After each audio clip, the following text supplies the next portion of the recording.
This stream contains fast-flashing images that may affect viewers who are susceptible to photosensitive epilepsy or other photosensitivities. Viewer discretion is advised. Welcome, everybody, to Platinum Chatnum, episode 933. I'm joined here by some of my friends, you guys. It's Mimi, Bren, and Sideshow. And you're wondering why we're 27 minutes late. And once again, that would be Wilkinson's fault. Explain yourself, Josh. I was playing badminton. What do you want from me, okay? I have a life outside of doing this podcast. You've moved back to Britain and become the most British human being on earth. Yeah, We're gonna have to stop down the middle for tea and crumpets. I'm shoveling Yorkshire puddings into my mouth at just a vast rate. Mimi and Bren, you guys, what's going on here? You're extras in the Fast and Furious 3? Yeah, we actually just raced in here. It was a crazy ride. It was a race here. I had to defend my ego, getting to the Platchet studio in time as well. Some guy was just trying to rev his horn in his Mustang. He was compensating for something. Had to show him up. You know how it is. All right, yeah, I mean, nice story. No swearing within the first 5 minutes. Okay. Yeah, we're good so far. We're not going to lose the sponsorship money again. All right, there's a lot going on in Valorant, so we're going to get out of the waffle zone and actually talk about the LCQ. And what better place to start than with Sentinels, because we want to get the engagement early. We want that watch time, baby. Hell yeah. Guys, surely we can't do a 2-hour Sentinel segment every episode. Yes, we can. They've won one game. One game. So we're starting off here. We're talking about Marv because he showed up individually, but more importantly, he's been IGLing for this team. And I know during the regular season, it was kind of up in the air how much he was actually doing with the calling. But in the post-match interview, speaking to Zekken, it seemed like he's having more influence on the team, and he was speaking pretty highly of him. Yeah, I'm interested in that, honestly, because, yeah, I was listening in on some of the comments towards the end of the season, and it felt much more like Zekken and Sassy were having more input. So I'd be intrigued to see, like, what Marv's actually doing for the squad if he's turned up in being a full IGL. I don't know. I don't know whether to believe Zekken. Are you accusing the pride of New Jersey of being a liar? I'm not accusing anyone of anything, but I'm saying, you know, untruths sometimes spill Guys, we're here to talk about the LCQ, not SEN. There's more teams. Oh. Who are you? Oh. Yeah, what's going on? What happened to the setup? Oh, yeah. Well, we have a show to do, though. Yeah, we should probably do that instead. Oh, okay. Yeah. This thing wasn't even plugged in. Okay. My immersion's ruined. Oh, well, I guess we'll do the real show then, shall we? Yep.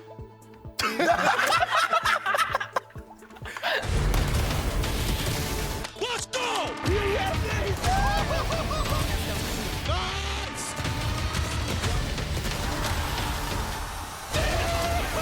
Bueno, weón! What a shot! Ay, ay, ay! You know, we always show shots of Los Angeles' cityscape, but we never seem to see any trains. Hello, and welcome to day 3 of VCT Americas LCQ. We're coming to you live from the Riot Games Arena right here in Los Angeles, California. I'm your host, Mimi, and joining me on the desk today, I got 2 of my friends, again, Bren and Josh, and a new member for the show, Vanity. Welcome. He's not a friend. Not yet. Okay, not we yet. have a whole day with him. We're going to see if we're friends with you. Okay, I'll do my best. Okay. How you doing, man? First time we had you on the desk. I'm good. I'm excited. Don't know how it's gonna go, but we'll see what I can Off do. to a great start. Yeah. Off to a great Wilkinson, start. how are you? You don't seem to have a race jacket on. Did you not get the memo? No, I didn't get the memo today, actually, but I synced up the colors with Vanity instead. We're repping Cloud9 blue, but kind of like green. It's like a weird blue, you know? Yeah, we're going for something different. Cloud9 and Leviatán, they're the blue teams today. That makes a lot of sense. That really resonates with me. Okay, well, yesterday we had some great games right here on the stage with Crew knocking out Furia and actually eliminating all of the Brazilian competition from this tournament. With the first 2 days out of the way, Vanity, how's this tournament shaping up to your expectations thus far? Did you think that Crew would start a run like this? I think it makes sense that Crew's having a good run, given they were playing 2 teams with stand-ins, right? Chosen was one on MVR, and then Conan was, he was their 6th, but he was also a player last year, so it's not the exact same case as MIBR. So what you're saying is it's a fraudulent run so far? Oh, that's what you're saying. I think Kesnet is the GOAT. That's what I'm saying. Don't listen to him. Right, well, you're not allowed in Brazil anymore. for that take. All right. That's fine. Joining the ranks of that one, as we see the bracket already shaken out here, we're continuing with our LATAM versus LATAM and our NA versus NA bracket here. We got C9 Sen and then Leviatán versus Crew. Two really exciting matchups today. Brent, I think that second one especially should be interesting. So much history there. Yeah, a lot of history there. And how far can Crew go? Have Lev improved? Have they made the changes? Are Sentinels still a cloud-based org? Yes, they are. Will they do that? True. Will they do that? I don't know where I was going with that one as well. Is our bracket perfect? No. What do you mean is our bracket perfect? What was the one would be in the bracketology? We I think definitely it had was good Furia thus winning. far. No, we definitely had Furia winning, didn't we? You had Crew winning the whole event. You guys Somehow had the Crew biggest won the Crew event, win. but they lost early on, so I don't really know what you guys were doing. Yeah, it wasn't a bracket based in reality. Just remember, they did predict the Sentinels Crew Grand Final, which we are going to And pick. KRU wins. But with the first little bit of this event out of the way, with us getting into the double elimination stage, I think it is time to overreact, as we so often love to do. Love that. And I heard that all of us have actually prepared a very hot, excellent overreaction. No mild takes on this one. So let's see what you guys have prepped up here. We're also, beyond just hearing them, we're going to be rating them. We have the salsa scale. Actually robbed the salsa factory to get these signs. Yeah, it's like mild, like a lemon and herb, and then we've got pretty spicy, and we've got, what is this, extreme heat Am I going as well. first to this one? You are Yeah, going yeah, yeah. first. Service to Lev. Okay. I want to hear you, before you say a take, what do you evaluate it on that scale of 3? What do you think your own take is? Well, I think it's extremely hot, personally. Okay, then go I think ahead, it's like, let's hear that threw me for a loop. feel like my I was hot in my take, I want to jump into this. My hot take is 100 Thieves just lost, they probably, they have played their last match in 2023 VCT. I think for 2024, they should make 0 changes. Okay. Yep. Yeah, it's Okay, pretty- why though? Can you Why? explain quite yourself? hot. Because I think that the team kind of got marred by a lot of issues when it came to the structure, the overhead, right? The analyst, Mike was on as alone for like 80% of the season. Yeah. They've been in a bit of a tumultuous stage with that. They don't really have the prep and the manpower. I don't think there's full potential got showcased with the roster. I think we saw really high peaks of it early on. Yeah. And then the pressure got to them a little bit more. And I think, honestly, if you just give them time and set the expectations already, I know they've already had a lot of time. Yeah, they've But had I quite think- a bit of time. Let's give them another year. Let's give them a Another, whole they've already other year. Vanity, what do you my make of year? that? My view. I mean, I understand. I think I agree with what you're saying, but I think that knowing how esports is, that's not You what's gonna clearly happen. don't. You did it extremely heat. Well, It's like hot. from I can understand what you're saying, but Okay. I don't think it's going That's a to hot happen in take. reality. Oh yeah, it's Okay. not gonna happen. Okay. Let's move on. Here's my hot take, Yeah. okay? I don't know where you guys are going to rate this. People seem to be high on the Crew train today. Crew are not going to win more than 10 rounds in the maps. They're going to go 0 and In 2 the match today? In the match today against Leviatán. 10 cumulative. Like, I mean, across both 20 maps. total. They're going out 0-2 with no double-digit scores, and they're also going out 0-2 in the lower bracket. Crew will not win a map from here on out. They've only managed to get wins against teams with assistant coaches standing in. They're beating It's Lev. not a run. It's not a run. They're beating Lev. I mean, Leviatán looked tragic at the end of the season. No, Do you it's not fine. remember that? They've been. They're going to fix everything. Yeah, this they're going to month. fix it all. all the Hater. issues. Where's Yeah. Crew's been? They went to the Bahamas. They've been vibing. They had a month off. They're feeling great. Yeah, they've actually been They're looking back. good. You're on your hater arc. Yeah, I am. This is the doomer side. This is normal, no? Yeah, this is. Yeah, Yeah, this this is is what do you mean what an I arc? expect from them. This is just Josh. All right, I feel like that one's medium. Vanity, you got something good for us? Lev wins LCQ. King's the MVP. Leviatán wins LCQ with King as the MVP. What are Very you hot. saying? What are you basing this off? Bias. Just pure bias. I can't give that an extreme What heat. about your friends on Cloud9? You're not biased for them? I love King. Okay, you gotta think about it like this, right? If I predict C9, I jinx them. Right, So right. I Okay. like Lev as well, but The thing is, if Lev win, I think King is going to be the so MVP. that's the mild part. So Right. if I didn't say that, it's probably extreme spice from you, right? They're like the second They team. got a chance. Yeah, They have got a very good chance. You think they're the second team? I think that's pretty That's spicy. crazy. Yeah. You guys have no respect on Sen. I mean, I laugh, but also this guy could be spitting. Hold on. We got to see about Sentinels. All right, I've got another one about a team that's going to be winning it all. This one, a very simple hot take. Cloud9 gonna win the event. That's not very hot. That's a pretty simple Mild. one. That That's- is mild. that's But garlic aioli. wait. Do not evaluate yet. Cloud9 will not only win this event, but they will not drop a series until Champions playoffs. They will run through the rest of this tournament, run through the group stages of champs, and they will not drop a series until they get to that point. they only need to win 2 games in a group stage of champs, right, for that to come true. But think about all the teams. They could get a Fnatic in their group. They could No. Because they're coming. Wait, they'll be a 4th seed. Yeah, It's a 16-team tourney, so. okay. I'm I'm going up the That's in the middle rankings. somewhere. Yeah, I forgot that everybody has to play in the There's some hard teams at Champions. Yeah. I hope they get Fnatic in their group and Just to dominate my take. just get rolled. We won LCQ 2021, played Fnatic first game.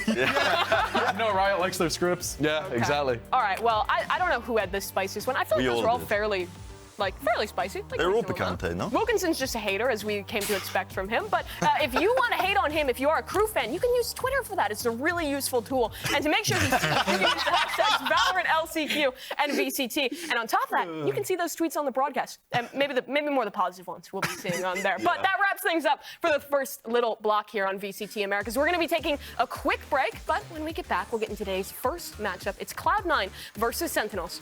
We'll be right back.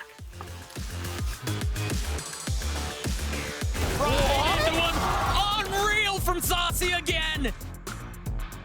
Could be a bit of a trap play because they're not expecting it. The knives in his hands and 4 kills.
Welcome back to day 2 of VCT America's Last Chance Qualifiers with today's first match, the #1 seed of Cloud9 making their debut here at the LCQ, facing off against Sentinels. And that's kind of a crazy timeline to be talking about, because for this Cloud9 team, I don't think anyone would have expected them to actually end up in the LCQ, Vanity.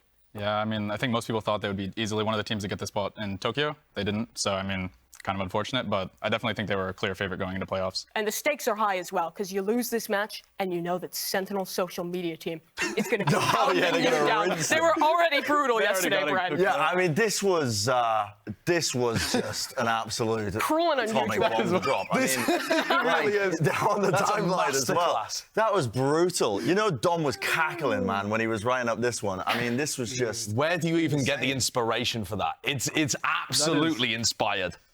Yeah, I love it. If Sentinels can do one thing, it's social media. They'll always get it done. As a player, does that add pressure when you play against them? I mean, I don't think most players imagine that. I was hoping you would lie, but we'll move on from that one. Cloud9 definitely feeling that pressure today. And let's talk about their story throughout Americas, because as we were mentioning, it really was quite a tragic tale for these guys. They started off as a team with no expectations, with 2 young guys coming in to replace you and Ye, who are players who are much bigger and known names in this one. And then they went on this run and looked like they were going to maybe be the best team in Americas. And then in playoffs, it all slipped away from them, Josh. Right, but it's a tragedy in the sense of they'd already vastly over-exceeded everybody's expectations for them, and they slipped at the final margin. You know, you saw Jake and Rooney devastated about that, not able to help their team take it over the line. But it has to be contextualized. This run is not necessarily over yet. They're still at LCQ. Yeah. Whether or not that becomes a small blip in the overall tale of Cloud9 this year, or whether that defines them, is yet to be seen, and that's what they're playing for today. Yeah, no, I'd agree with that as well. I think that they need to showcase a bit of a return to that form in the regular season rather than leaning more into what happened at playoffs, which was really just, I think, a few key pieces falling apart, which we'll probably get onto later as well when we discuss the team a bit more.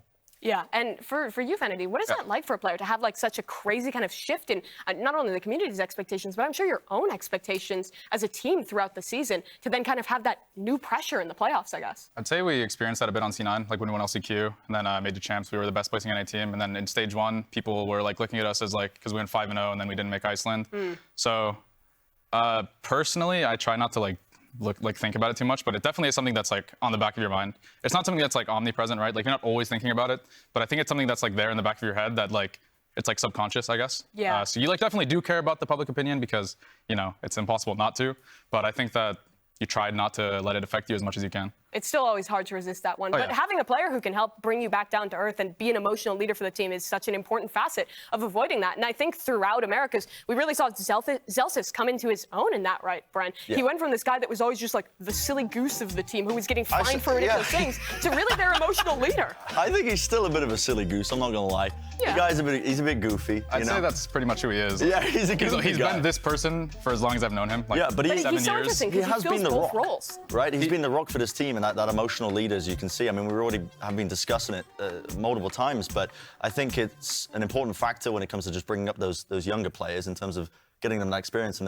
the big stage. I'm looking forward into this LCQ. I mean, the stakes have never been higher with this one as well. It's going to be even more important, I would argue. Yeah, what I like about their relationship is that he's there during the wins and he's there during the losses. He's always going over to those younger players, more inexperienced players, and he's either comforting them or bigging them up and providing that like emotional leverage that they need to take their game to the next level. And even in your loss, in the loss for Cloud9, we did see that on social media where Zelsis was kind of tweeting about the progress of the team. So many times he was like described as a father figure for this team. You see Jake actually replying to him here where he says that he couldn't have asked for a better friend, leader, or teammate, that Zelsis brought him back from the mental dumps after the loss to EG and raised Jake's confidence far above what he thought he deserved, and just says that he loves you to Jordan. So I don't know why I made that so unemotional at the end, but it really is. It's cool to see this guy's progress as a leader. And you played with him like right at the start of his VALORANT career. How much has he kind of evolved since then? I would say this is pretty much what he's always been. I think this is like why I wanted to get him on Cloud9 back when we got him in this year, obviously. I think that it's something he's really good at, is like helping his teammates like realize how good they are. I think it's why he likes me as well. I think it's something that I helped him realize on V1, like you need to help your teammates look really good. And I think it's something that we work towards. And yeah, I mean, you can see Zelsis' reaction here as well, where he's, you know, devastated, let the kids down, etc. Like, you know, parent going through a divorce kind of vibes. But the important thing is that they take all of these, you know, negative emotions or cathartic emotions at the end and turn it into a renewed vigor to take this from being something that ended their season to something that begins the LCQ run. You can take your knocks and turn them into experience that helps you realize how to get over it in the future. And if you reach a pressure scenario like they will do today playing against Sentinels, how to not get overwhelmed by that. And I think that's so crucial for Jake and Rooney. Yeah, no, I'd agree with that as well. I think this is going to be the big litmus test, isn't it, as well? Can they actually get back up after being knocked down in that fashion in the playoffs and you know, rally back in that? They've had a month and a half, you know, but that's not something you can really solve with practice. I think as well, if the confidence gets knocked in that fashion, it's more of like a test when you actually sit down on the stage in the chair itself and see it play out. Yeah, well, talking about that confidence, we do have Wyatt standing by with Jake to maybe get a little bit more insight on how he's feeling. Wyatt?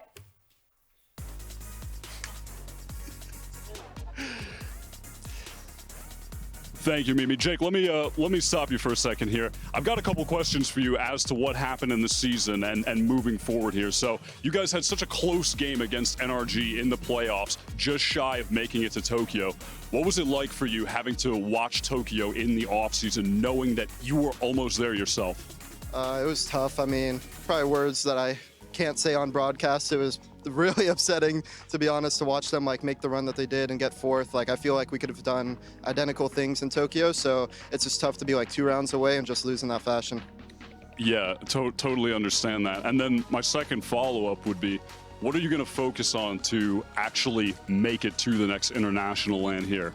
I mean, probably just play our game. Like, I feel like we dove too much into what the other team was doing, and we're a really good team individually, and we could do different strategies and whatnot, but we just got to focus on doing what we're best at, and that's pretty much it. Sounds good, man. Best of luck to you in the match today, and I'm going to send it back to Mimi now on the desk. Thanks very much, Wyatt. Yeah, they're going to be looking to right those wrongs and reset the mental now heading into this very, very important tournament in LCQ for Cloud9. One last chance to kind of renew those expectations and make it to champions. But a guy who could be very helpful in making that run happen, who is really one of the strongest individual players throughout the Americas run for Cloud9, was Leaf. And Vanity, you've played with this guy for years, honestly. Yeah. Can you just talk about him as a player and just what makes him so good?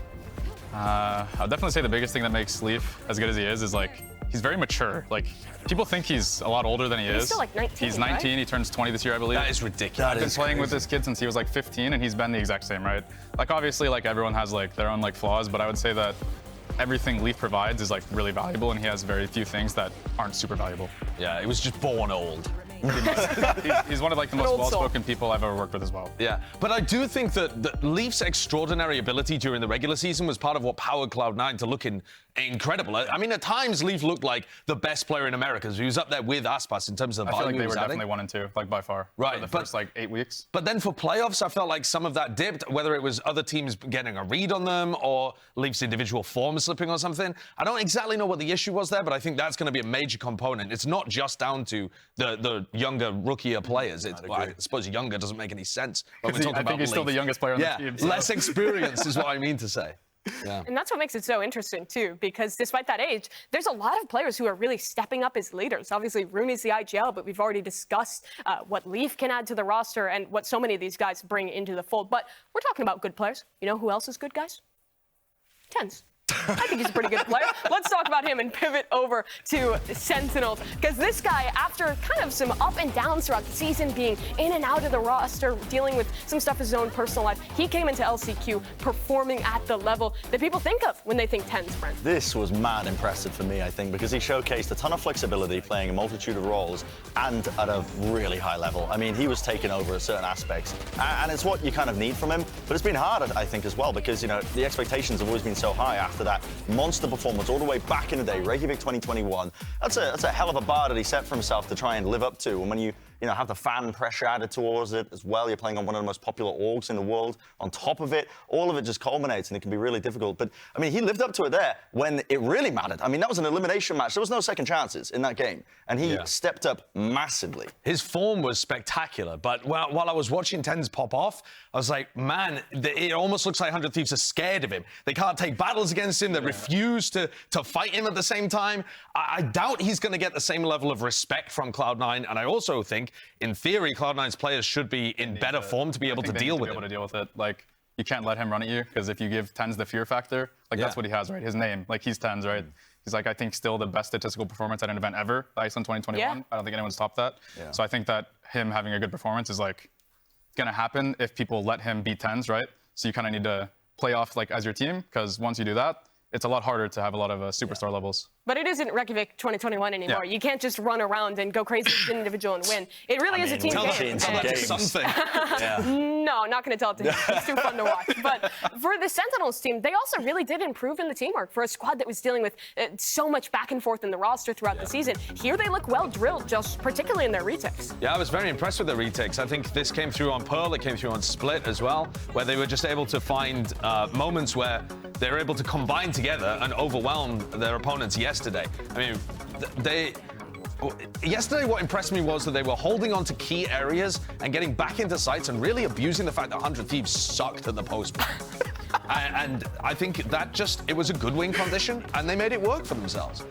If they can find something similar that Cloud9 are doing wrong and abuse that, maybe they got a shot today. What worries me is that Cloud9's post plants were so good during the regular season. Like they were so aggressive, dynamic in terms of how they were moving around the map. I don't think they're going to allow, again, Sentinels to have that kind of freedom. The same thing I was talking about with the individual level of Tens. They're just not a team that's going to sit back and let you do what you want. Yeah, but isn't that just inherently a strong sign for them? Because I think what was plaguing this team throughout the season, Vanity, was that they always had these individuals who were performing, but they never had that teamwork to build around it. I mean, I think the biggest thing is like they had so many different like weird changes, right? Like Psycho went out in week 3, and then Def went out in like week 5.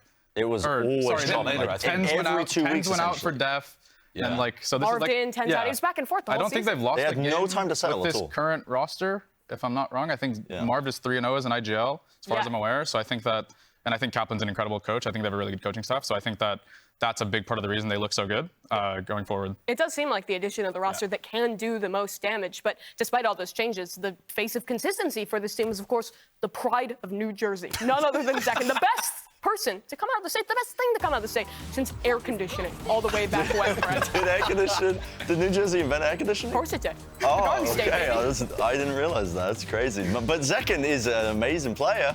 I can talk about Zekken all day long. I mean, this guy, I think as well, we kind of take it for granted the fact that this guy has just been absolutely ragdolled while he's been on Sentinels in terms of what he's had to play for this team. Right? He has been asked to play initiators, duelists at times. He's been going all over the place in terms of his role, but he's been playing it all to such a high level every single time. As well. Man, the guy has so much potential as a player, still so young, and he does it all at such a high level. He always looks like, you know, the best player in the server at times, I think, in every single one of their matches, even in their losses. I think it'd be hard to disagree with that. Right? The guy is an absolute nutcase, and honestly, still got so much further to go, and I can't see any downswing in his performance, in his form. It feels like it's just going to keep on going. I mean, I'm looking forward very much to that clash between Zekken and Leaf. I think that is going to be one of the driving factors. They're both going to be trying to set the tempo for their teams. We've seen Zekken getting dominated in some of the games, though, despite how good he is, and he has been really good.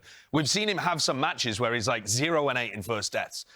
First kill to first death, because Sentinels are just chucking him in like a trebuchet at the walls, and he just splat and then falls. Largely because they didn't have the support structure around him, right? Absolutely. They weren't supporting him. But what I'm saying is the recent wins, you were saying they're undefeated at the moment. They played against Crew, Furia, and then they've had this win over 100 This will definitely be their hardest This will be a step up. Yeah, but for more on this team's form and to hear from the guy himself, let's take a listen to what Zekken thinks about the current state of his squad. I've really enjoyed the last month or two of just being able to practice and work together as one unit. Finally, like being able to have the opportunity to just have no changes, have like a consistent schedule of consistent practice. It's been amazing. And Vinny, that consistency is really important for a roster, but also just classic Zekken. Yeah. A silly guy. Zekken, Yeah. I think he's a GOAT. Yeah. I think he's one of the best players in North America. I think he's been really good ever since he started playing. I think it's just like a matter of time for someone like him to get as good as they have been. I think it's something most people knew. And then, I mean, he just keeps building on it, right? He's getting better and better like every event. It's very interesting to hear Zekken talk about how valuable it is to get proper time, solidity, practice. Vanity, what's it like to have a roster that just is able to be settled, no big moves, you have time really to flesh it out, you can really get to your full potential? It's great. That's lovely, right? Yeah, it's awesome. Yeah, that'd be That's a cool question to ask. Yeah. All right.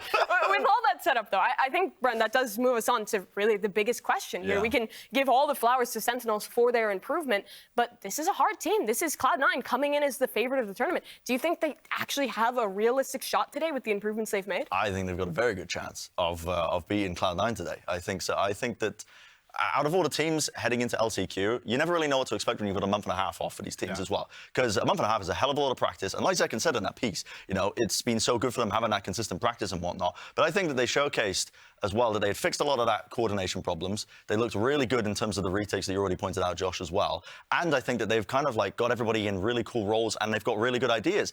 Just the little things as well. Like when Tens is playing the Euro, it's not just a little pick that he wants to play. It's actually thought out. When they're using his ult, he's pinging out players, they're spamming it, they're in positions to follow up on all of his util. He's flashing for people to push into the back of sight sometimes. It's all coordinated and put together. It doesn't feel slapdash and puggy like it did when this roster first formed. It doesn't feel slapdash and puggy, but it still doesn't feel like these players playing.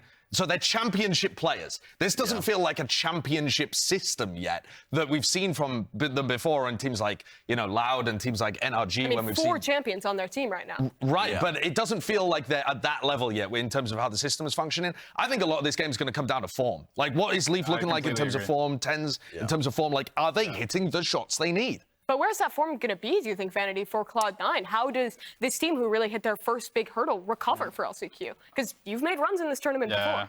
I mean, I think the biggest thing is like starting on a good note. I think especially with like lesser experienced players, I think getting Jake and Rooney going early is something that's going to matter. I think Leaf is going to be relevant as well, like Zeppa. They're like, but those three, I feel like you can rely on them a lot. And I think that those three need to play well to help elevate Jake and Rooney a lot. And that's like their big key to success is like their core getting consistent results. Yeah.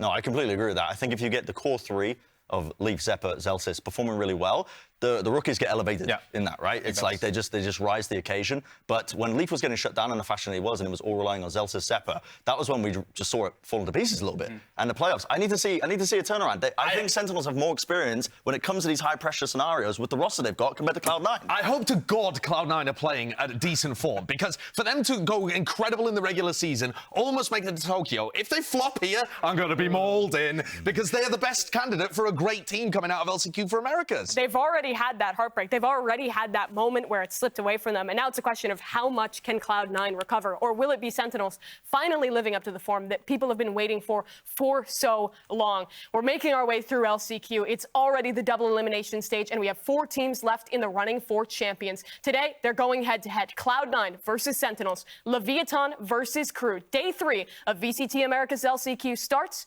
right now.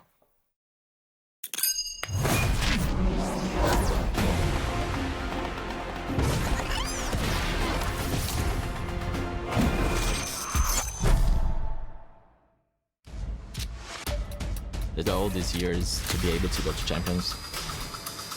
The pressure is on.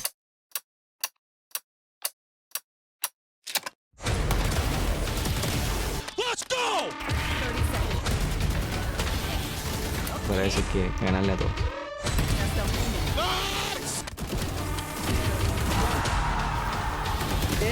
Skills do capitão, ele quer mais. Oh, looking for the transfer! And he's gonna get it! What are you guys fucking doing? First miss, the second does not! Para você ser o melhor, você tem que ganhar dos melhores. You ready? Stella gets the ace with one bullet! Buena, weón!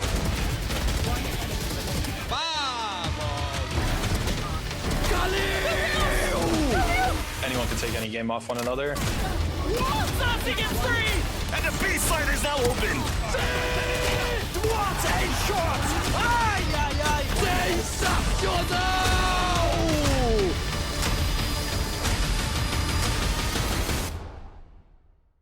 Our next match is against Cloud9. They were super strong in the regular season. Last time they played us, they kind of whooped us. But I think we've improved a lot since then, and I'm excited to play them. Any moment now. Yay! There's one right through the back. Second's got the knives, and he is hungry. It's going to be a lot more tense, a lot more stressful. There are people's spots on the line, champ slot at the line. Everyone's going to be, under a little more pressure than normal. Trying to inverse damage down to almost nothing. 18 HP left, and it's C9 holding it down. Let's go, boys! It's only one! Chalice crunch as well. They're exchanging fire right through the smoke. You see, it's a Trailblazer to set it up. Beautiful again. It's tens. All right, welcome back to the VCT LCQ map pick ban. We have Cloud9 against Sentinels. C9, you guys are higher seeds, so what team would you like? I'll take Team B. C9 is Team B, which means Sentinels is Team A. We'll start with the first set of bans. Sentinels, what do you ban? Ban Haven. Bans Haven. Okay, C9, what do you ban? We'll ban Bind. Bind. Okay, Sentinels with the first map pick. Pick Pearl. Pearl. And C9, what side on Pearl? Attack. Okay, C9 with the second map pick. Fracture. Fracture. And Sentinels, what side on Fracture? Defense. Defense. Okay, with the second phase of bans, Sentinels, ban a map. Ban Lotus. Ban Lotus. And C9, what do you guys ban?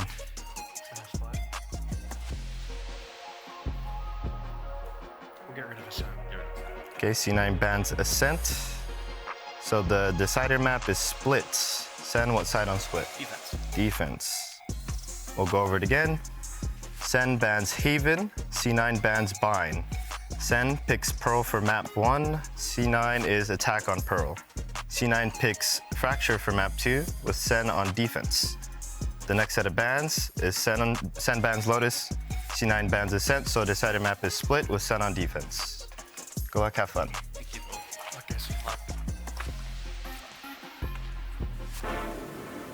Riot Games Arena. Yeah. Yeah, we're gonna have fun today. Let's welcome to the stage the very first team coming hot off a win against 100 Thieves. It's your very own Sentinels.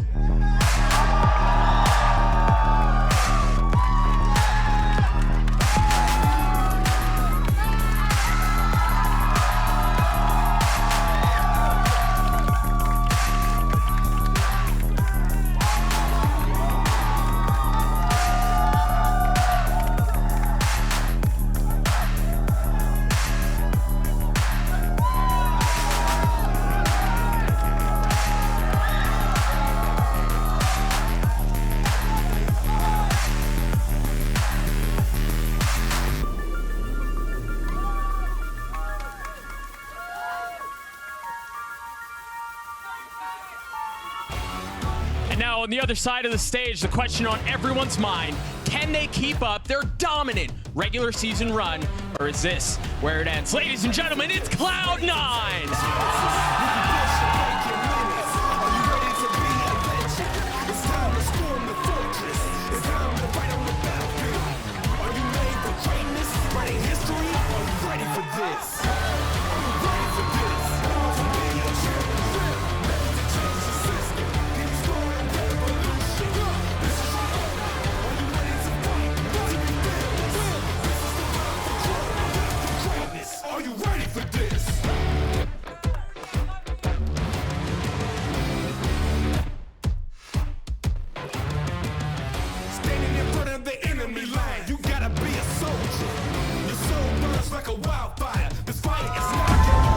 It's 4 world champions versus NA's newest favorites in Cloud9. Their season ended in disappointment after making a miracle run through the regular season. But on the other side, for Sentinels, they too have had their ups and downs, their trials and tribulations. They finally landed on a roster, found an IGL, and won a first match. The question now is how far can they go in this run, or if Cloud9 can repeat history and maybe make another LCQ run, Vanity? You know, I always have to root for my friends, but I definitely think this is gonna be a really good match to watch, and it depends a lot on how like C9 comes out. I think they have to have a good start, or this could get pretty disgusting. Honestly. Disgusting is the word. Yeah, I do still stand by the point. I think Sen have a very good chance to take this series here. I think that they've got a ton of experience on big stages like that. They seemed unfazed by that pressure. What was that? They're in the group huddle on 3 ice creams. I mean, is that how MC is bribing them to have a good game? You gotta win, you guys get ice cream. Yeah, you win, you get ice cream. He's had them locked in the VOD dungeon for the whole offseason. They're finally gonna get released, have a little ice cream social. The stakes have never been higher. I think the map veto is very interesting. You have 2 maps that Sentinels played against 100 Thieves yesterday that Cloud9 can take a look at, see how they're performing. They're also good maps for Cloud9, all 3 of them. I mean, picking Pearl into C9 when C9 is super confident there, I feel like Sen have set themselves up where they need to be performing at their A game to win. I think it's really weird to give Cloud9, because Cloud9 is a team that's really good with prep, like MC in general, like even back to the guard. They were really incredible when you give them prep. So I think it's a bit interesting that Sen didn't go for like a map where they can catch C9 off a little bit, but maybe they're just that confident in their Pearl, or they noticed like a weakness in C9's Pearl in the past maybe. Yeah, I think it's confidence in their own game as well. I mean, Cap, I think, was tweeting about it, saying like, guys, this wasn't how we were really playing in scrims and practice and everything else on the first map of Pearl when they played it the other day. And I think they probably do have more ideas. They're starting on the defense side first, so we're not going to see the worst side for them. So it's going to be a while yet until we see if they've made those improvements and turn it around. And an interesting agent select in style here. One side sticking to the old meta we saw throughout Americas with Harbor Viper, and the other seeing the changes that have been made to the map and going over to that guard comp that a lot of teams have been picking up with that Sova KO. And yeah, it's going to be interesting to see how this one pans out. The casters are ready, and map number 1 is ready. It is Pearl for Cloud9 versus Sentinels. We have Doug and Bala standing by. Let's get into it. Thank you so much, Mimi. Bala, it's showtime. For us to start off on Pearl, Mimi was actually talking about the comps and how they don't necessarily play the same way going into this match. What are your thoughts on that? Yeah, I'm really interested to see this kind of referendum on the Harbor Viper, right? We've seen a lot in Tier 2, which is kind of what we've been watching since Masters Tokyo. How teams are kind of dropping it, not necessarily even had they picked it up, and really not having confidence in it. Now we get to see one side sticking with the regular, right? The Harbor Viper with the KJ, all that. We saw 100 Thieves run a weird version of it yesterday. This time we get this straight up battle versus Sentinels, kind of, maybe it's a new school version of playing on this map. Cloud9 kicking things off on the attacking side. Again, we've gotten to the point in the tournament now where it's not winner go home. There is a loser's bracket to this, but it is important to have that sort of pace and have that sort of momentum going into the rest of this bracket. So we'll see how things play out. Look at this push coming in from Sentinels right now, all the way into mid. Rooney might get caught by multiple players. He's got to be careful here. It's nothing other than a ghost. And you don't really know how many people were there as they broke that turret. It's really difficult for you to tell if you're Rooney, especially if you're not going to continue jiggling, which is a risk to take. Once that wall goes up, that should be the cue for, the Ash just started to be used, but they're going to push him off. And the Harbor Wall, the only thing that's keeping him back for now. Now, almost could have gotten some spam done. Maybe a kill found from Leaf there. I like the confidence from him. He's the one who comes out a little bruised, though, from it, so they're going to have to look for a little bit more. And this 9 from 10s is huge, huge value. I mean, there are 8 players all huddled in to this little back hallway, and you know it's going to be a bloodbath. The flash off the swing, and it's a couple kills going in favor of Cloud9 as they try to go for more, and they succeed. Yeah, these frenzies are really good at following up right now. Saucy's in a world of hurt. Zekin's in a really good position to make a play out of it because Saucy's gotten it back to normal, but Zekin falls. And it all goes down to Saucy, 17 HP, no armor to it, nothing but a classic, and it will not stand. A good attempt from Saucy. But the follow through from Cloud9 there was so good. And that's what I was talking about. From Leaf's dash all the way up to looking for a kill through the smoke with the Trailblazer, those sort of things are a sign of confidence. And you heard the Deaths talk about it a lot. Looking to see if these guys are going to come out swinging, if they're going to get energy into Jake and Rooney. Yeah, what's the form? Paracelsus and Leaf going to be injecting that pace into it. It's a great call. This is what Cloud9 really capitalized the entire season on. So very important to see that start right here. Little classic. 16-second freeze. This is strategy, actually. No, I'm just for us or for them? Yes, this is the ever-loved Tech Pause. As soon as we get info on what the delay is, we'll keep you all updated to get back into the action. But yeah, I want to go back to the conversation we were having, Balla, because there is, I mean, it's been so long since we've seen Cloud9, and there are so many questions about what Cloud9 are we going to get? Are we going to get the regular season 7-0 or 7-1 insane run that they put together, or is it going to be the playoffs version? Yeah, it's really interesting, right? Because that's super difficult to tell right out the gates. I mean, even one round down, we're looking into this for the entire series long. So I think it's super crucial. Are we going to get that playoff Leaf, or are we going to get that regular season Leaf who looked like one of the best players in the entire season? Back into the action, being told it was a keyboard issue. It's been rectified, it's been solved, and now we can continue the fun. No buy up for Sentinels. I think Sheriff, 2 Sheriffs, but that's really it for the defensive side. And look at this flash right now, set up to actually try to flash these 2 players up inside of A main, and it actually nets a kill onto Leaf, who again was trying to follow up with that dog. That was surprising too. It felt a little delayed, but yeah, just well handled by Marv. And the rotation coming in from Sentinels is going to be really important. See how they can actually deal with this fast reaction here from Cloud9, going straight down into the KJ of Pancada here. The timing of this is going to be everything as they peeked on Luck. Saucy hears all of it. Oh, this flank, it's with 10s too. Is he expecting the second? Yes, Zeppa was. That high tide actually placed out as a running, like he's just running, throwing it down. It's definitely on the fly. And it gives a little gap there for Zeppa to play behind, which is really easy to pick off that second kill. That's the sort of thing that with the Harbor, you can have a little bit more dynamic maps in the way that it's split up with the vision blocking. Without concealment. Yeah, you see that payoff there. Just a few seconds left in the round. Sentinel's not really with a ton of options. And just looking to die to the spike at this point. And there's not really, I mean, Zeppa's the guy right now who has 2 orbs away that we could see potentially go for some extra kills, but he's all the way up B-Link right now. And yeah, they're all just going to go down to the spike. If he could have gotten his Seekers online, maybe even just one so they could play for the orb later on, that could have been huge. But either way, 2 is where Zephyr remains on his conquest of getting Seekers online, and Cloud9 sit at 2 as well. Now we're going to see a guns out from Sentinels, though. We'll see how they choose to do this. Are we going to go with light armor on a couple of players? Yeah, rifles the rest of the way.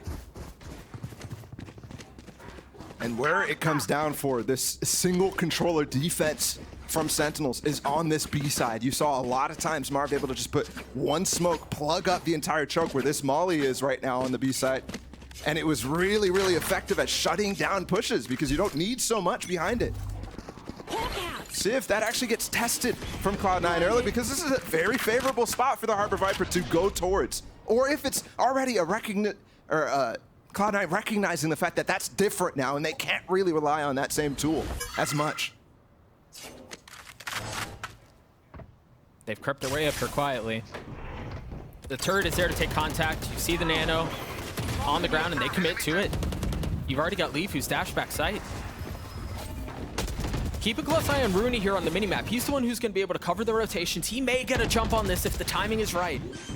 Look at Celsius there as well, plugging the gap in his high tide. He missed the wall initially. It didn't cover spawn.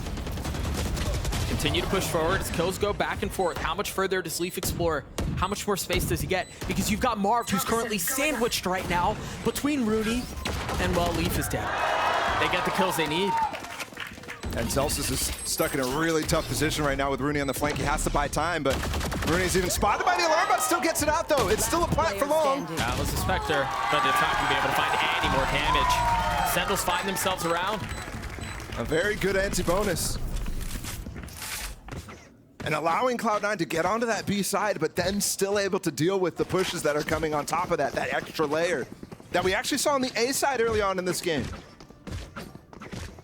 Sentinels doing key work when it comes down to the retake. And you could tell that was kind of the idea against 100 Thieves yesterday. Kaplan spoke after the game how they weren't really getting what they were practicing off. But it looked like that was always the intention, to let players come onto the site and really focus on the retakes. So I'm curious if he was intending to talk about that in terms of the retakes itself or actually allowing them on the site. See if there's any more denial coming in from Sentinels.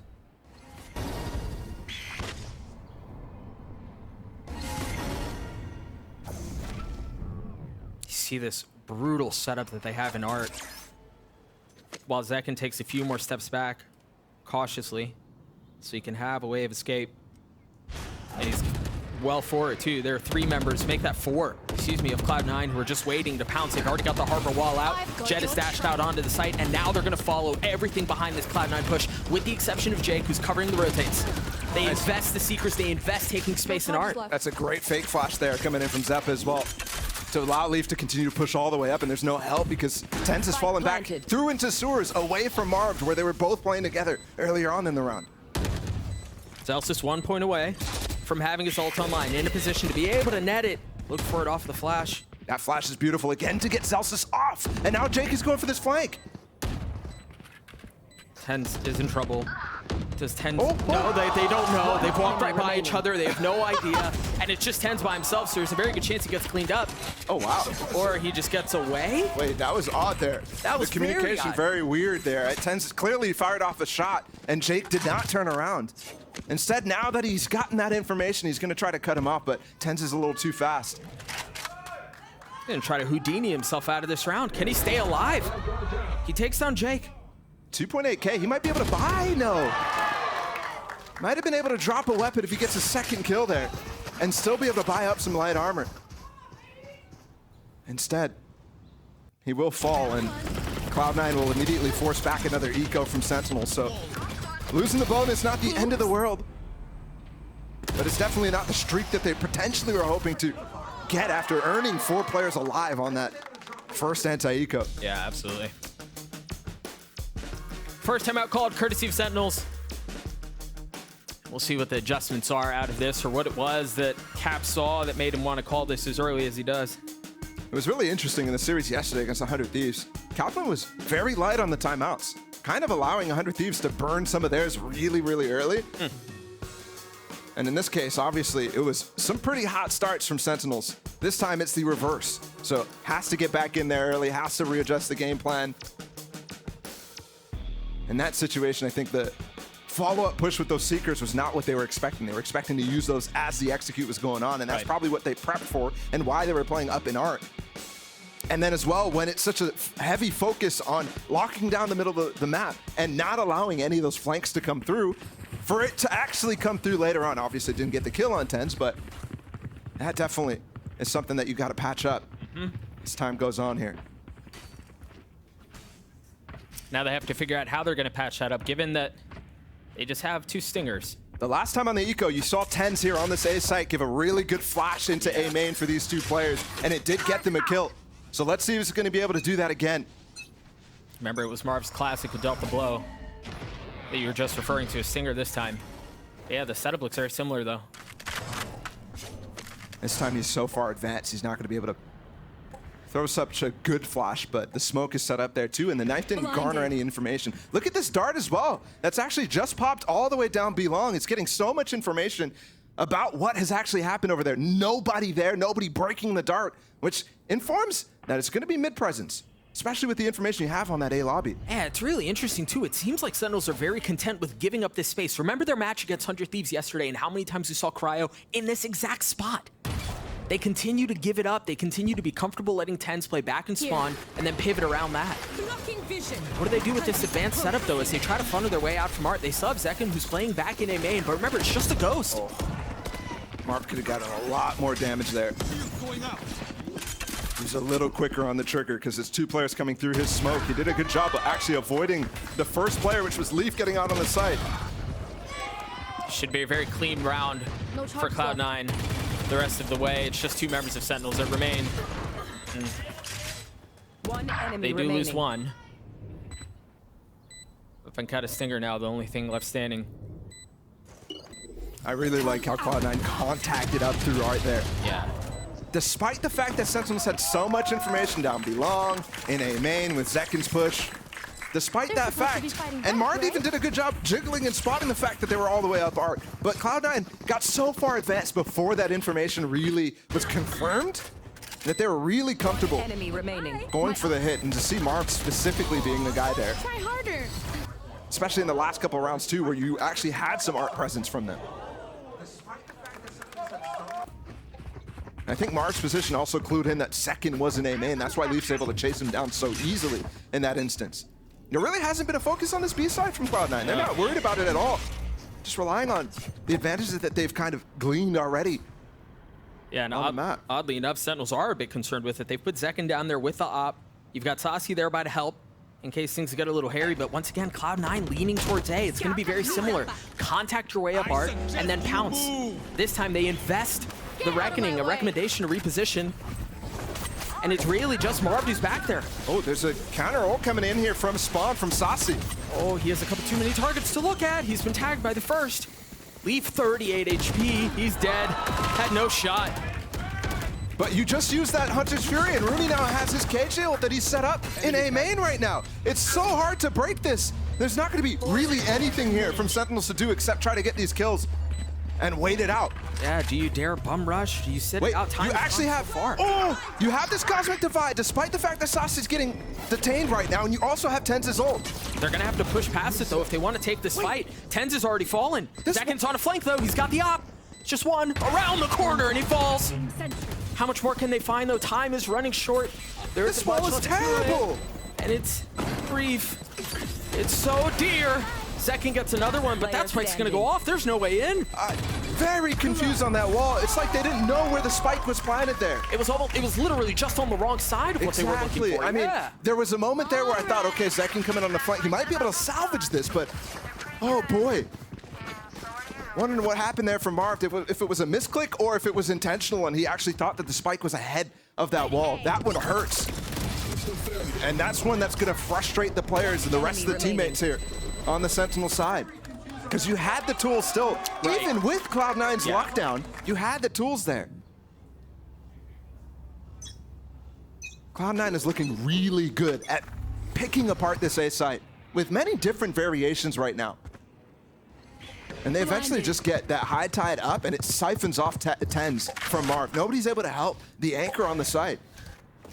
There is a minor adjustment here. We saw the op in the hands of Zekin in the previous round. They were towards B. This time they haven't posted up at Art. And look at what Cloud9 is doing. I mean, they're shifting right away. 3 players while the lurkers are still on either side of the map. Sassy was close. He does have a Phantom. He's the only one with a rifle in hand. And there it is. You're finding value, but instantly drops. And Marv almost quick enough there with his star to help out Sassy, but not quite fast enough. And I do like this adjustment. All these B hits that we've seen 2 of them right now, have come not through the main B long area, not through B long, but instead down B link and getting and completely avoiding this choke that you see on your screen right now, where the map is, where you can just put 1 star down to block it all off. I mean, in general, it feels like they've done such a good job of just working the middle of the map. Picked up a Vandal. He's coming on the flank, the backside, and it's all the high tide is perfect. Uh-oh. Oh no. Uh-huh. And surely that ends up in a like a pre-show segment somewhere. Oh somehow. no. And he got, I mean, the flash is perfect. Yeah. I'm just curious of why that high tide was so perfect. It's like he saw him going on the flank and he was already throwing out his wall, so he's like, yeah, I might as well just block him up. Yeah. Well, the silver lining for Sentinels is they carry the op over again. Zekin was able to keep it in spawn, and remember in the previous round it was Stingers and there was 1 rifle. Now they should have, in theory, a bit more to help cover the flanks and have more of a fight back with. And Zeppa is having a field day with what just happened to him. And this is now the scoreline that Sentinels was able to achieve yesterday, right? On that defensive side for them as well. So, not looking great if you're looking at those results yesterday and trying to compare them to what's going on right now on Pearl. And this is their map pick. In comparison yesterday, 100 Thieves actually picked this map against them. And it ended up going their way, 100 Thieves, but not without Sentinels really brutalizing them in that first half. Yeah.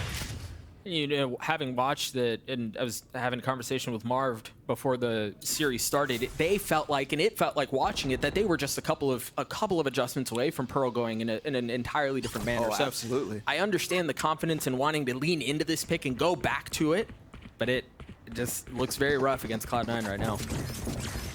Here comes finally this full B long hit. We've been waiting for it. Highly anticipated. You see Leaf getting tagged up, has to give the space back. Funny enough, there's no smoke available here for Marv right now. Yeah. So they're able to just get through this choke without anything, and that's gonna help. Mike has been able to reposition to the other side. He's in a really good spot here to make a play. They're fighting straight up, flooding onto the site. Marv again this lurk. Jake is in a really good spot too, though. Positioning on this has been so good, and the 2 youngsters, the only 2 that remain for Cloud9, it's just Jake left in this 1v1. He invests the pit, has the spike, up against Second, and Second wins the clutch.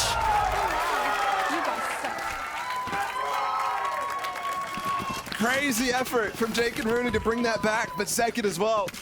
Once that pit goes down, it's actually something that you might be cheering for if you're Zek in there. In that 1v1, especially when the other player has to get the plant down, you have all of the initiative to take fights. And that's why you see Jake trying to fight outside of his pit so he can get some information on what exactly Zekin is doing. That net Zek in the Red Bull clutch. Very, very important round. One that could have swung everything for Sentinels here. Let's see if that's actually the case. A flash with the knives. Oh, it's aggressive. Oh, the spam. Not quite synced up there for Zekin. He had the call from Tens, but went a little too fast. Let's see if Tens can make up for it now with the Guardian. A little Demon 1 cosplay out with that Guardian. Looking for the second, finds it. Zeppa is beneath him though. He's taken care of, he's dealt with. The spike's gonna rotate out and they found some space. By Jake across the middle of the map. Can he make a play? Because surely they have no idea where he is right now. Tens is gonna be the first. Tens is normally the guy who should be aware of sewers. You saw him playing super passive here, jumping in the window. It's a free kill. Spike's not even coming over here. Jake is just trying to cause as much of a diversion as possible. The problem here is Pancata's not moving, and his turret is still up right now on this B side. Yeah, it's not going to get broken here. There's nothing to remove that variable. The safety valve out from Sentinels is still there, and it's going to do its job. They've spotted one, and surely you assume that's where the spike is, so they start to funnel over. You see the 3 remaining members of Sentinels lean towards the western side of the map. The spike committed and planted. They are getting this long plant with this cage out. They have to fall back. Look, Jake has an actual cubby right now, and it's very important because there's a wall here from Astra if they do need to put it down. The drone does spot him, though. They have a really good idea of his position. It's gone 1 for 1. That's the Cosmic Divide down, too. Zealous is not able to deliver in the 1v2, and that's another round for Sentinels. Huge clutch from Zekin, followed up by this really nice round out of 10s. Despite losing that first kill and not getting the pick there, be able to actually recover this. Wow. Jeez. I mean, you're right. In recent memory, it's Demon 1 with the Guardian, but the original gangster on that Guardian yeah, that is true. is absolutely 10s. Just such phenomenal aim, and he's showing it too. Yesterday, we were thinking, Sentinels, this might be it. This might be the last chance we get to see them this year. And now, 10s and Zekin have shown up. In these last 2 rounds, it's crucial that they actually end up this half at least somewhat competitive. Right, yeah. Given their weak attack side yesterday. 6-3 is not the scoreline you wanted to start out with, but it's definitely salvageable. It's definitely something that could be even at the end of the day. And Cloud9 has kind of given up now on some of the really nice things that they were doing at the beginning of the half, right? Especially on that A side. Just being able to funnel out and get so many picks dry and really quiet, and then hit split off the players on Sentinels. I think since Zekin has got that op up, it's been a little harder for them to communicate exactly how to go for it. Because you can see they've been avoiding him very well, kind of randomly, but still. But successfully. Yeah, successfully. Whereas the start yesterday that Zekin had was like 12-1 or something like that. I mean, once he got that op on, it was crazy good. Yeah, he had a field day. Not nearly the same performance this time, but still has the same weapon. So we'll see if he's able to convert with it. Round 10 on the board. Zeppa with the Seekers. Marv has that Cosmic Divide to work with too. The op that we were just referring to, taking space down A main with Stassi close by. And it is Leaf who's here by himself. A drone going forward, and I don't know that it's going to spot anyone. No. And so they leave Zekin here. And surely off those Cloud9 understand there may be a timing window to play around. That recall. Drone spotting none! Holy smokes. But it's a great trade from Leaf. So they're able to actually get back this control, and this wall is what I'm talking about. This time, you don't have Marv on the site because they've swapped Pancata all the way into mid. Plant the spike. And we will have another one of these post plants. Stassi's playing really far back in spawn here because of that Hunter's Fury. As you see him using now, I don't think he got, he did get one tag there. And that was potential spam there onto Leaf too, so a dangerous position that he actually nets himself. Somebody's got to break this dart for Leaf. It's a late dart. Looks like it was cleared. But the shock dart's there too. They know where he is. They want to push him.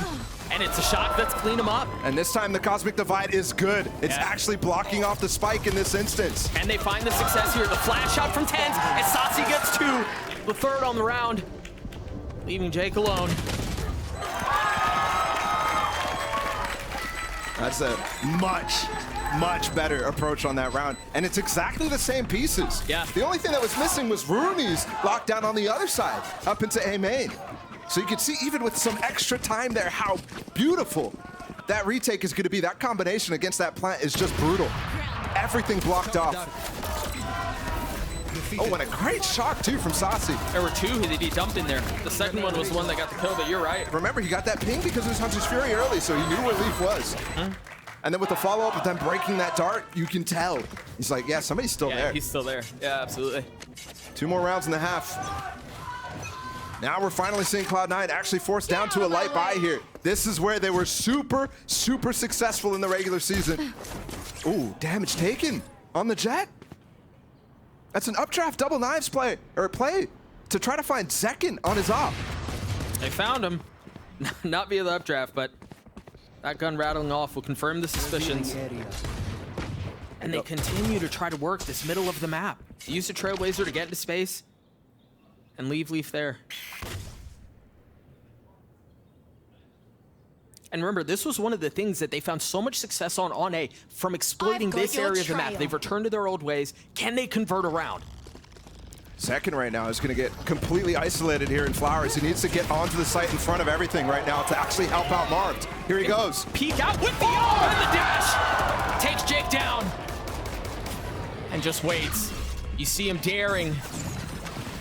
See if anyone challenges him. He has a shorty on the other side. Once again, another key ult here. Tens has his no command available for this retake. Op still healthy, still in play. And there's that ult that you were just referring to. Marv on the swing, and Zeppa with 2 massive kills. Can Marv keep him back? Just posted up in Flowers there. Zeppa doing such good work. That's such a close angle, man. A triple face, and the shorty, how is he still alive? Finally meets his demise. It's good movement there from Zekin.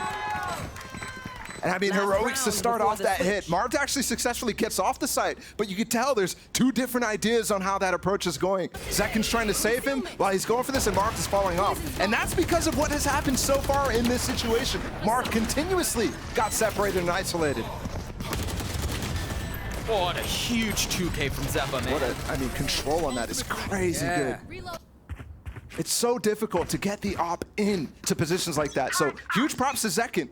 But then you can see how it falters in the retake.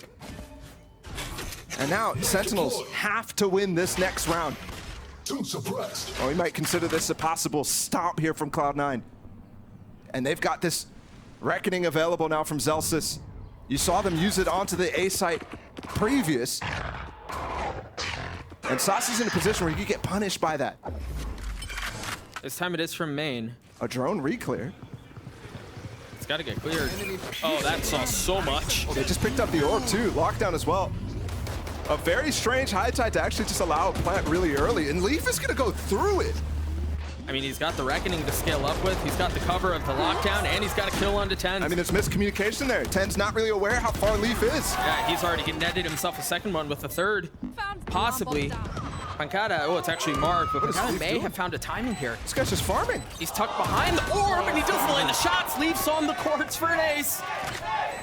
And Zekin's on the other side. He's got the op. Last round of the half. No reason to convert it, and Leaf delivers.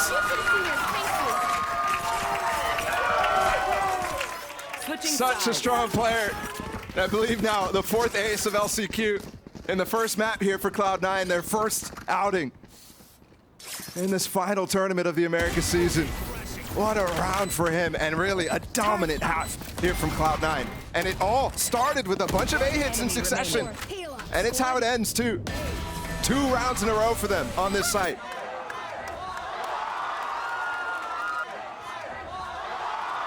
You mentioned that it felt like it was a round they needed to win for Sentinels to keep it competitive, to keep them in it. Not able to do so. An 8-4 half in favor of Cloud9, and Sideshow standing by at the telestrator wall to break down a little something.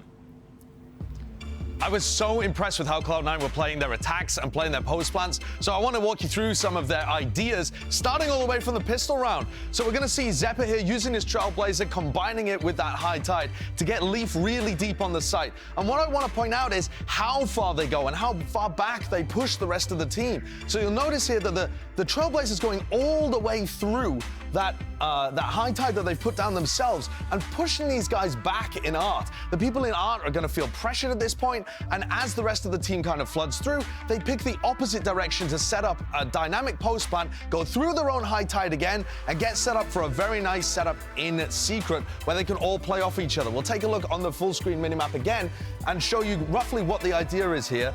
I mean, if there's any kind of recon dart coming through, these guys at the back can break it. These 2 players are also going to be playing anti-flash for any KO utility, and the 2 players at the front are just kind of bait. So you'll see Leaf, Zeppa, they can focus forwards. Jake and Rooney have got their backs, and as the recon dart comes through, these guys don't have to worry about it too much. When the flash gets popped, they have players that are able to dodge it. They're able to massacre these guys, and crucially as well, when you look at the way that they're set up, they've already done the hard work earlier, pushing back the players that might be over towards art so that they can focus completely just around this spot. And that's not the only way in which they've been playing the post plants, but the general idea of getting set up into situations and then playing aggressively. So, for example, in another situation, they were able to set up all around this kind of art area, playing aggressive, putting pressure on people, putting them all the way back in mid, and so really denying Sentinels the space that they need to set up the retakes that were working for them against 100 Thieves. A very, very different attack half, and Sentinels are struggling. We'll send things back to Doug and Bala for the next. Thank you so much, Josh.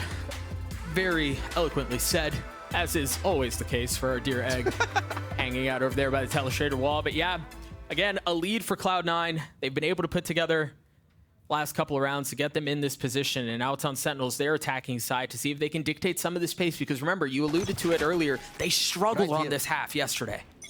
It was a tough one. And I think what actually you saw in the regular season from Sentinels when they kind of picked this map back up, when Marv got into the roster, it was a lot of really, really nice lurk plays by both him and Pancata in some instances.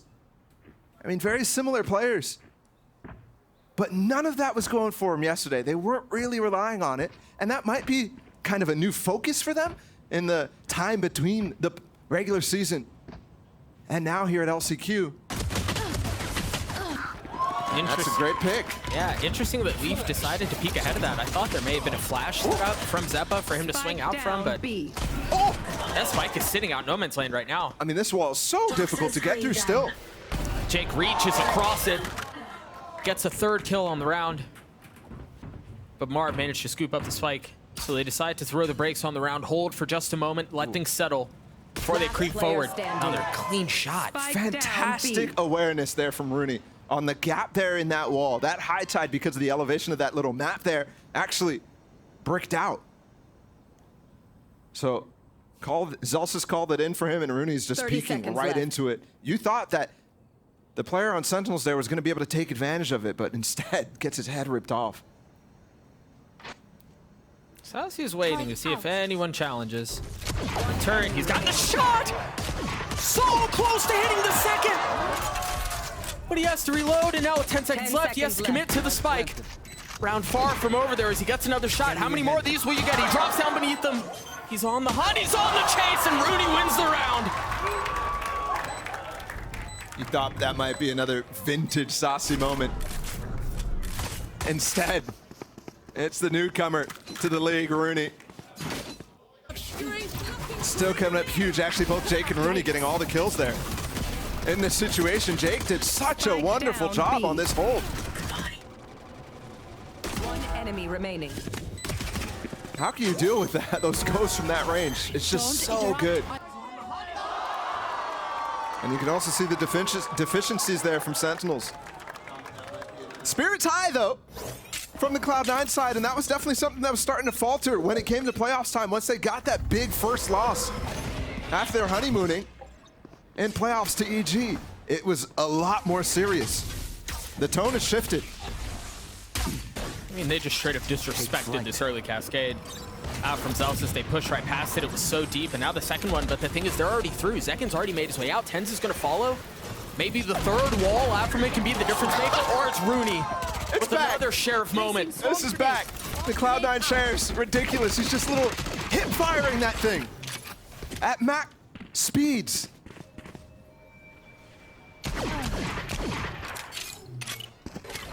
It's another pause on the round for Sentinels. They still have the spike. This was a force. Look at the economy right now. Very low. Pancata with 0 credits. He's gotten 3. The fourth right beneath him. That one was crispy.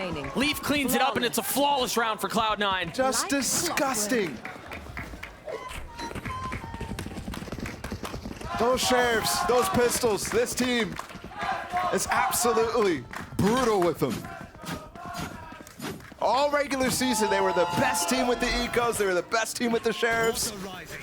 And you actually see Sentinels attempt a Cloud9 moment. Right there. Because Saucy got that plant down in the last round. But they get just ripped apart. And that one, I mean, that could be it, right? That decision to force to get them back in this game to tie it up early. Yeah. Might come back to haunt them. This late in the situation, because of that decision, they have pistols here. And Leaf has the AWP online as well in the third round of the half. If they keep that up in this round, devastating situation for Sentinels to play into. Yeah, Cloud9 have just created such a nice cushion for themselves. I mean, they still have a couple of Spectres.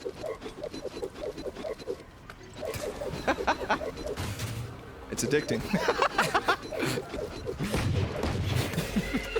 It's so funny that we do that when we have an inspect key, by the way.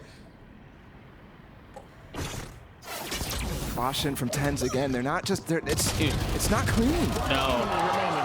There's always, the pop flashes are always set up for it, but it's either not practiced or something's going wrong with it today. Yeah, just a little off. I will say, though, we've talked about them a couple of times. The youngsters on the side of Cloud9 have been apart. Very good. And, you know, we've had this conversation a couple times throughout the season. We were having it on the desk earlier today. They're young. It's a big stage. How will they perform? And it feels like every step of the way, they've answered that question with confidence. I would definitely agree. Get out of my way. As we've watched Cloud9 progress throughout the season, I mean, sure, you look at playoffs and you say, okay, maybe not, right? Maybe that is where the highest pressures, highest degrees of performance required. But even then, it wasn't like these two guys falling into pieces. It was definitely more of a comprehensive fall apart from Cloud9. And it wasn't even necessarily even a fall apart, right? It's not like they collapsed. They almost went to Tokyo. They were a couple rounds away against NRG. I believe two rounds, if I'm not mistaken. Early lockdown used, and I think that's to try to bait Sassy into not using his own Hunter's Fury here to cancel it out. Ults exchange, 1 for 1. Cloud9 with 3 left. And one of them is still on the other side of the map. Jake is still so far removed from the play. How do you get Leaf active here? This wall needs to be used to get him into that call, I believe. It's about to fall. He's taking one down. Seconds back there. The Cloudburst intended to be one way, and he switched weapons. Oh, the turret just got broken here from Jake. It's pulling Pekata back. He's low HP. This fight is crucial. Can Jake take him down? Yes. The first one through. A 2 for 2 turns into a 1v2. Zelsis with the ult. Zelsis with the kill. 18 HP now. And now you have on the tap. Daring for the swing. Where's the challenge? There it is. Zekin reads it beautifully. Zekin has been phenomenal in the 1v1s for this team. And today, entirely. Here. So good. Almost call him the anti-clutch in those moments because Zelsa's trying to put something up, a 1v2 in that situation. And he just ends the chances. I mean, he waited until the perfect moment. I don't know that Zekin could have played that any better than he did. Absolutely. And that real interesting interaction at the beginning of the round, right, where they start rushing towards B, that lockdown gets placed instantly, and Sassy still uses his ult against it. Now needs to be considered here, because you don't have those same reactionary tools from Cloud9, and you actually need to be proactive against this KO ult that Tens has right now. Seeing the same double cascade out from Zelsis. The first one goes very deep. There's nothing behind it. And then he takes a step back, drops a second, which is what you're looking at now. I think that's really intended to try to actually get Sassy's drone out before anything happens, trying to drone them through, but instead Sentinels disrespects it and they just go past the cascades that are used early. You wonder if there's some conditioning involved too, where they have a play set up and they just haven't pulled the trigger on it. Either way, they're pulling the trigger out on towards A. Zekin from up top takes Zeppa down. They have full control. Entering with his knives while the op is going to be a backup now. Like a watch tower over the top, Zekin with 3. Looking for the 4th, finds it. Are we due for another ace? Just narrowly missing, but the classic does the job. It's the ace for Zekin and it's 6 for Sentinels.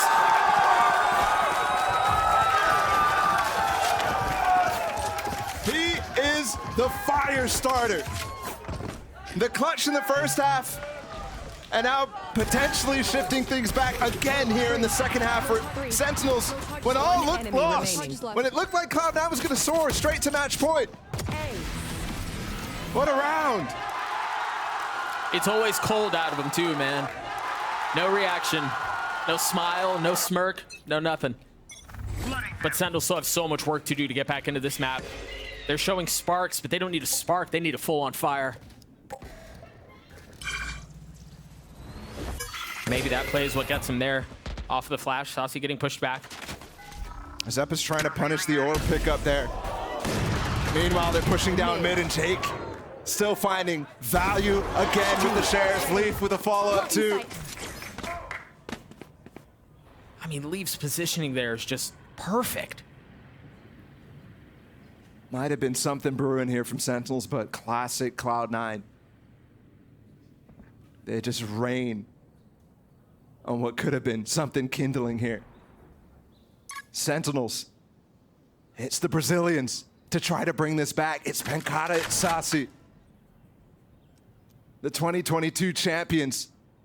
Sasi as well, the guy who's never missed a champions. He's attended every single one. No way. How? Got by the turret. How? The alarm bought the second layer, but he's gonna be able to sneak by it here on the left, I think. What? There's no way! 30 seconds left. I think his eyes on the back of his head, but he can't look forward. Either way, position spotted. Sasi getting one of the kills. They've gotten it down to a 2v3. Oh, that dart's really deep in the spawn too.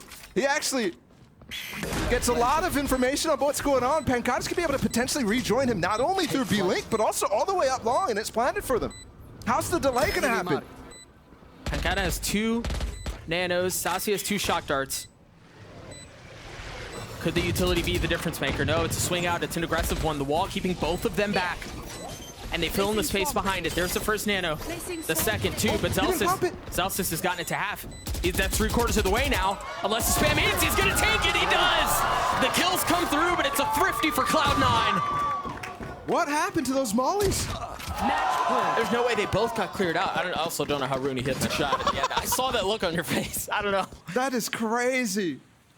I mean, I really thought that Sentinels were going to win the round. I thought those Sasi and Pancada were absolutely in Portuguese mode, bringing that round back from the brink. And yeah, they had the weapon advantage, but it was still a 2v4 at the beginning. Yeah, I'm really curious how those mollies missed. Because Zelsys just got right back on him. It's like he was, I don't know, getting off the spike, shooting him. I didn't even hear a shot. Yeah. Potentially bouncing off of him or something like that. Maybe. Yeah, that one. Scratching my head on that one. You break that down in a bathtub or something. Match point from Cloud9. This is kind of what we expected coming into this series. I mean, presumed favorites here in LCQ for Cloud9. Based on their regular season form, the real question was, when was the playoffs going to be just a blip in the story for them this year, or if it was going to be a recurrence for them? Was this game going to be close? Was Sentinels actually going to present a challenge here against the other North Americans? And here on Pearl, answer is definitely a resounding no. And it being the map pick of Sentinels definitely provides some questions. But either way, game's not over. Cap perhaps expecting that he can find something in there. We come just on the outside of this late timeout by the Sentinels head coach. You kind of wonder what adjustments will be made. What do you say to your team in that position when you're just one round away from losing your map pick?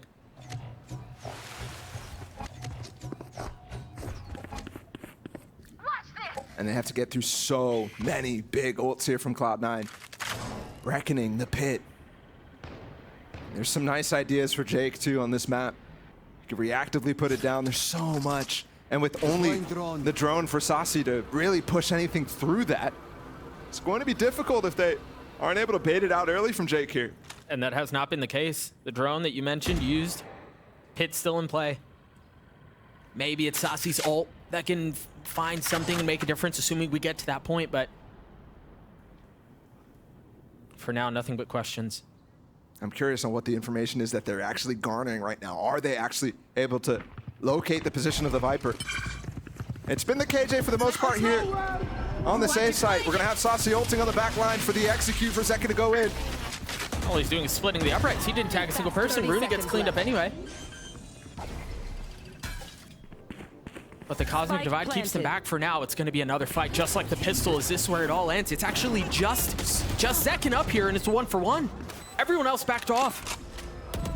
And there is a pit, remember, that can go down to obscure them while they go for a defuse with the Seekers too to pressure them. They have to continue fighting. In the face of the Seekers, Jake's already on the tap. He doesn't even worry about the pit. He got half. Yeah, the gravity wall's been used. He still has the pit as the safety valve. And Zelsis is just gonna hold it the whole way. No, he gets stopped. Jake does too. We play another round. He just gets the spam down. I'm really curious. I mean, after a certain point, you're not dropping that. But you could have for sure once you get that half. You could have for sure before that too, just not quite sure exactly what's going on. But they pushed everybody offside, and the Seekers as well should have indicated they're coming in this direction. Nobody able to fight in front of that right there. Instead, everybody scrambling to get back on that spike. Pressure while that cove is up, and Cloud9 forced down back to an eco, so this game is still very much alive. All those ults that we just talked about, other than the pit, have been spent. The Knives last round, the Seekers last round, the Reckoning from Zelsis last round. Marv is here. There are a lot. He doesn't get a single one. That was also the only rifle that Cloud9 had. So a rifle donated over. Now in the hands of Zeppa. And setting themselves up for the next round too. Rooney one off of that KJ ult. And they're giving themselves the biggest opportunity right now. But there's a split coming in. This is really difficult to hold if you're Jake, coming from both sides here, and this lockdown as well. This Viper's pit is getting nullified. It's crazy too, this tool was not available to him in the previous round. But that's gonna be what pushes him off. The pit will subside, and now the action ensues on B. They've gotten out. 10 should be getting the spike down, and he does. One step closer. The 4 remaining members of Cloud9 all huddled up as the last is still rotating in through mid. Second with the Cloudburst, finding some space, tucking away, staying alive for another one. The Sentinels have gotten this thing very competitive. Just the rifle in the hands of Zeppa now. 2 pistols, trying to keep it around him. And I don't know that they're going to be able to do so. Zelsis with the Sheriff in a 1v3, and he cannot answer the call. The crazy part about this scoreline right now is it really should be 9-11. Cloud9 should not be on match point based on that random defuse that they got through with the Pancata and Saucy clutch attempt. Other than that round though, it's been 4 for Sentinels in the last 5. That is exactly the same thing that they need to repeat here to bring it to OT. A conflicting cacophony of cheers from the crowd gets us in this position here. Rooney with the ult. Maybe that's what settles it. There is no counter to that. He's gonna dash on this right now. Right, pushing forward in the Cloudburst, off the flash. Woo! Almost betrayed by the cape, but stays alive. And that was 3 pieces of util there to get 2 out from Sentinels, but some very key ones, the drone and the dash from Zekin. It's not gonna be a key here for them to hit this site. And Rudy does have the lockdown late in this one. Yeah, and again, there's no counter to that. There is no Hunter Siri. There's nothing that they can really do against it. Rooney just has to get there quickly because they're funneling out onto the site right now. Oh, planning really deep on the site. You saw Sentinels fighting hard deep in the site for these post plants. Saucy's down. They're full committing right now, trying to stay off of that lockdown. But if they get that space, it could be really brutal. Leaf falling 2. 4v4. There's the ult. He spots him. He sees him. Rooney's still alive.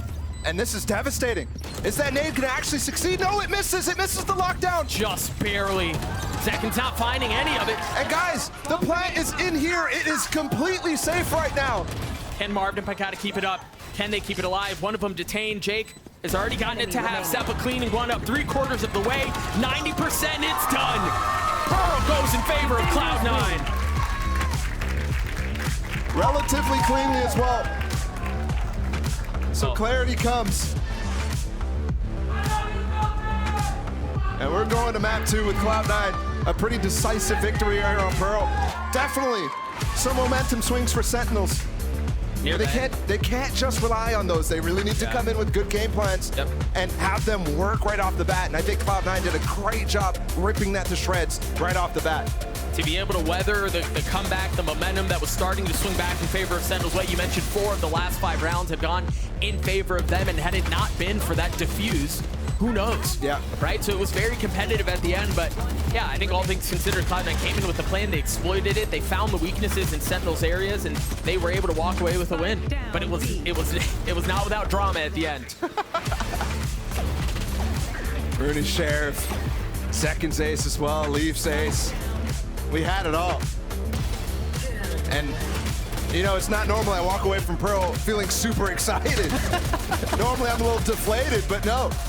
Instead, we're going into Fracture, and I can't wait for what's to come because I'm curious what Sentinels is even going to run on this map. Well, I mean, same goes for Cloud9, right? What have they cooked up in this Fracture that they feel so confident going into it? Their very first series out of a month-long break, that's their map pick. Who knows what they have set up? Either way, as we mentioned, Cloud9 up 1-0 in this best of 3. We're stepping away, but next, meeting the analyst desk, we'll break down map 1. Don't go anywhere.